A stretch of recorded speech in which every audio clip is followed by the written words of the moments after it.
potato.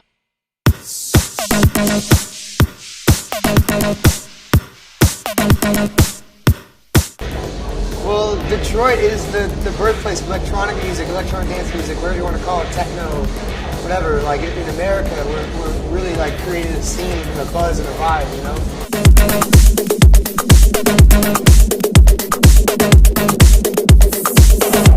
Talk about Detroit and techno, you know, for me, techno is way more than just a music style. You know, techno for me is a way of living, and it's an attitude. You know, it's like, you know, when techno started, it was a small room like this, and you put 200 people together, and you listen to music no one else would listen to, and just because it's something you feel. And it's different, and you don't give a fuck about what other people say.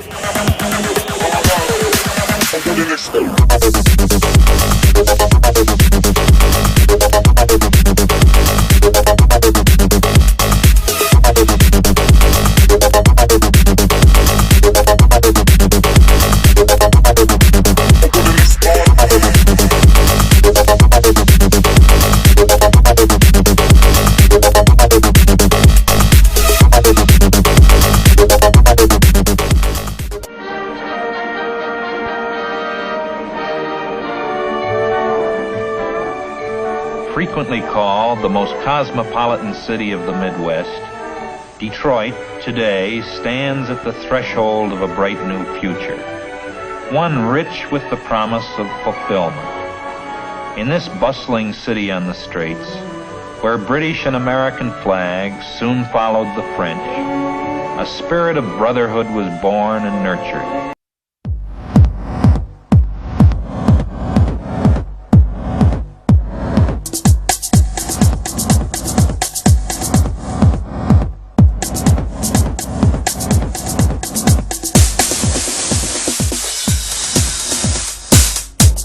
So many different variations of it, you know, of electronic music now. You know, they call it EDM, but you know, that's just another way of changing the word around, because all the new kids, they hear it that way because to them it's new and it's fresh, but it started a long time ago.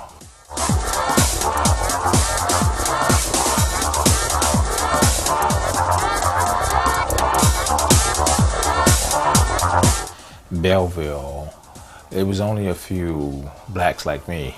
It was Derek, it was Juan, it was Aaron, and a handful of others. So it was totally different from what I was used to. So it took me a while to adjust the school systems. It was new anyway, because I'd never been in a junior high, elementary, junior high. That's new, you know. That was just a new experience for me anyway. Yeah, I mean, I think it's great that techno has evolved from the beginning, and it's changed. I mean, I'm gonna tell you from the beginning, I went to college, and on my college campuses, it was the people who listened to techno, they were all black. I mean, it was just unbelievable. It was like, that was the only people that would listen to this music. And I just remember like fraternity parties, like the black fraternities would play this techno music from Detroit. And then you had like the white fraternities, right? And it was all rock and roll. And now, when I look at it, urban black kids, they don't listen to techno. It's totally reversed now. I could have never imagined that in 1,000 million years, that it's gone like this. But people were inspired. Technology has progressed and moved forward.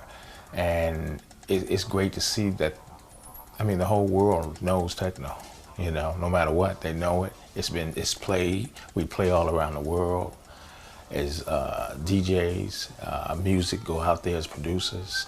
And, you know, I'm the beginning of all that. So, and I've been doing it 27, 28 years now.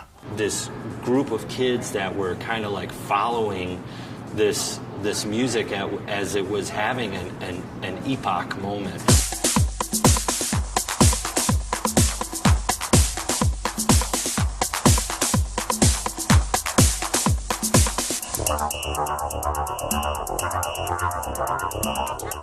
It was a really cool time to be here.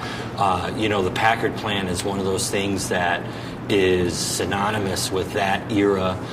We've done a few parties there. When I worked with Richie, you know, we did the first ever Plastic Man live show there in 1995, and it was just one of those places that, you know, I think every individual that considers themselves an old school raver or a mid school raver or whatever, they have that moment when they're driving by a building and they're like, man, I'd love to do a party there. You know, that was the place. I mean, it was just this huge edifice of concrete and steel, and it was just one of those places where the magic happened, you know, almost every weekend, you know. So it was a great time, you know. It was a really good time, and it just, excuse me, through the natural evolution of things, you know, the scene grew and it gained attention, and then the police started paying attention, and, you know, it ultimately, because of that, the scene kind of got beat back into the nightclubs and things like that, you know, and that era just doesn't exist anymore. I think, you know, that kind of attitude, for me personally, that was always in my music, you know. I make music for myself. I make the music that I like. I don't make music because I want to make you happy or whatever. Of course, if I make you happy in the end, that's cool. And when I go out there as a DJ, I want to make people happy. But like the first intention of making music is you make music to inspire yourself and to inspire the people. But yeah, techno. I mean, yeah, as I said, I think it's pretty much like a punk rock vibe, and I think that Sonny has that attitude as well, and for us, the Dark Blood project pretty much shows that a lot, I think. Yeah, Dark Blood is just me and Alex, boys knows. And you know, I was in Berlin on a day off on tour, and like I actually had a couple days off, and you know, we just ended up hooking up, and like we, you know, went back to his place and just started listening to music and started making records. We made like two songs in 2 days, and like just had a lot of fun making music together because we worked from different angles. He's on like the complete analog, and I'm like 100% in the box, and we get to like make some cool sounds. And we're like not even trying to make a big deal about it. We're just having fun making music together, and people like it, so we're just playing some, you know, shows.